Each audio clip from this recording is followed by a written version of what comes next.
dokken? Ja, dokken.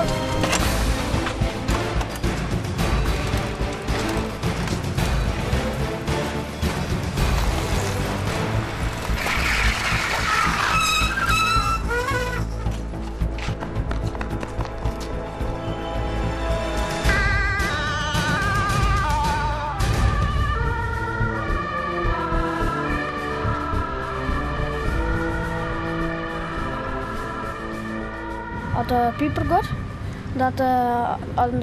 als er dan dokken op zit, dan sprinten we hut voort. Dan gaan we naar de brandweer en of hier naar de ambulancepost. En dan filmen we het. En dan zetten we het op YouTube. Oké. En daarna op onze site. Ja. En onze site, nou ja, daar stond filmpjes en er stond info over de brandweer, info over de ambulance en al je soort dingen. Van dokken. Ja, van dat.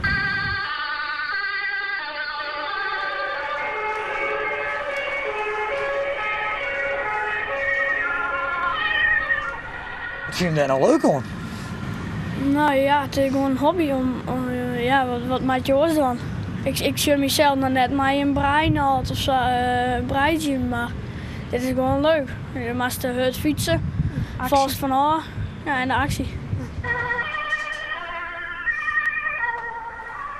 En ben je een mollejetter bij een ongeluk aan de brandweer of de ambulances? Ja. Ja, dat is wel eens. Want laatst keer mijn squashteambrand. Toen we in hun twaalf, die ging naar de kazerne en ik stiep bij die squashteambrand. Dat was loos, maar dat moet je nou. En toen filmde ik eerst die squashteambrand en toen kwamen die auto's aan. En hun hingen dus het uitdrukfilmpje en ik van de squashteambrand dat de auto's aankwamen. Dus dat is van dan sluit het mooi op elkaar aan. Het voelt mooi in elkaar. Ja. Zonder dat wij het wisten van elkaar. Ja. Zou goed ben je maar op elkaar inspelen? Ja, ja. eigenlijk al. Wil je nou letterlijk op die ambulances om rijden? Nou ja, ik als chauffeur en bij de vrijwillige brandweer. Ik wil even op brandweer. Ja, ik kijk op de brandweer.